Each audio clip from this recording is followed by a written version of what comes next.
বাঙালির শ্রেষ্ঠ উৎসব দুর্গাপুজো সবেমাত্র সমাপ্ত হয়েছে। উৎসবের রেশ কাটিয়ে স্বাভাবিক জীবনে ফিরছে আমজনতা। এলাকার মানুষকে একটু আনন্দ উপভোগ দিতে এক প্রীতিভোজের আয়োজন করা হয়। প্রধান উদ্যোক্তা রাজু চক্রবর্তী।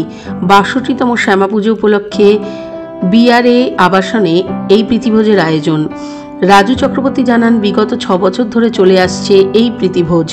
এলাকার মানুষকে আনন্দ দিতে ও পাশে দাঁড়াতে এই অনুষ্ঠান।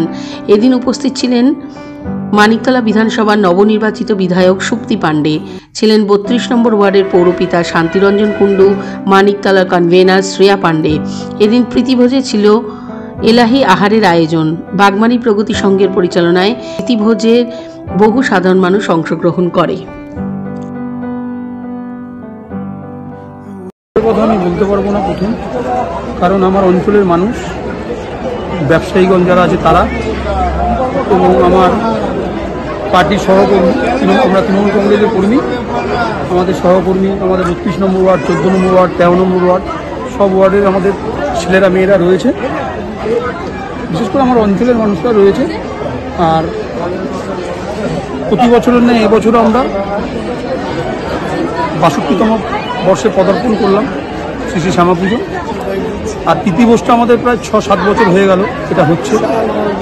এটা সবাই একদিন এক জায়গায় সবাই হয়ে একত্রিত হয়ে ওই অনুষ্ঠানটা করে একটা আনন্দের মধ্যে সবাইকে এক জায়গা পাবো, একসঙ্গে দেখা হবে। সবাই সবার মতন কাজকর্মে সারাদিনে ব্যস্ত থাকে।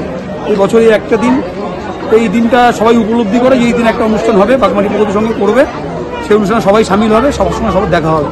তো সেই হিসাবে অনুষ্ঠানটা হয়। তো আমার অঞ্চলের বিধায়িকা শক্তি পাণ্ডে উনিও ছিলেন, সঙ্গে শ্রেয়া আমার ছোট বোন সেও ছিল আমার উত্তর কলকাতা তৃণমূল যুব কংগ্রেসের সভাপতি, এবং ৩২ নম্বর ওয়ার্ডের জনপ্রিয় পৌরপিতা আমার ভাই শান্তি, সবাই ছিল আজকে। আমার সবথেকে বড় পাওনা যে আমি আমার পুরো পরিবারটাকে পেয়েছি। মানে আমার মাথার উপরে যে যাদের ছাওয়া রয়েছে, শান্তি, শ্রেয়া, শক্তি পাণ্ডে, তাদেরকে আমি একসঙ্গে পেয়েছি। প্লাস মানুষ তো আমার সঙ্গে রয়েছেই, পাড়ার মানুষরা, সবাইকে একসঙ্গে পেয়ে এত আনন্দ লাগছে। এতদিন আমি এত উৎসব করলাম, কিন্তু এবছর জন্য বেশি খুশি আমার লাগছে যে একসঙ্গে বসে আমি তাদের সঙ্গে খেয়েছিও, তারাও আমার সঙ্গে খেলো বসে। এটাই আমার কাছে বড় আনন্দ। আর পাড়ার লোক সবাই বসে খাচ্ছে, এখনও দেখেছেন বহু মানুষ দাঁড়িয়ে রয়েছে। আস্তে আস্তে আস্তে আস্তে সবাই খাবে, সেইভাবে আয়োজন করা হয়েছে।